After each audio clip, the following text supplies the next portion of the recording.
नमस्कार दोस्तों, नवरात्रि के चौथे दिन की कथा में आपका स्वागत है।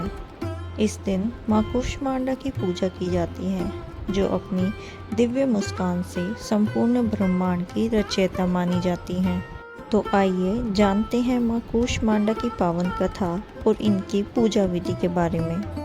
पौराणिक कथाओं के अनुसार माना जाता है कि जब ब्रह्मांड की रचना नहीं हुई थी, चारों ओर अंधकार ही अंधकार था। ना कोई सृष्टि थी, ना ही सूर्य चंद्रमा थे और ना ही जीवन था। ऐसे समय में माँ कूष्मांडा ने अपनी दिव्य मुस्कान से सूर्य मंडल को उत्पन्न किया और अपने तेज से पूरे ब्रह्मांड को प्रकाशित कर दिया।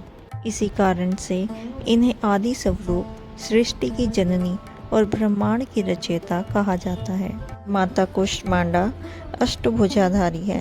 इनके हाथों में कमल, गदा, चक्र, बाण, त्रिशूल, जपमाला, अमृत कलश और कमंडल सुशोभित रहते हैं। इनके वाहन सिंह है। माता कूष्मांडा की एक और कहानी भी प्रमुख है।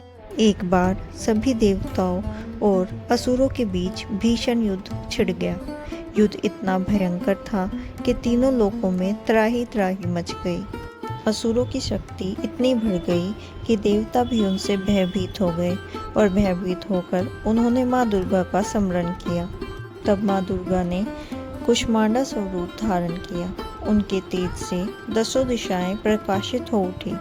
उनकी मुस्कान से ऐसा प्रकाश फैला कि असुरों की सारी शक्ति नष्ट हो गई।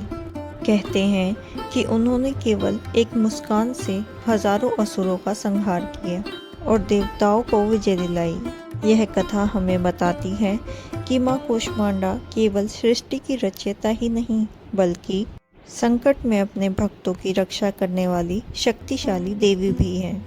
नवरात्रि के इस चौथे दिन में सुबह स्नान कर पीले या हरे रंग के वस्त्र धारण करें।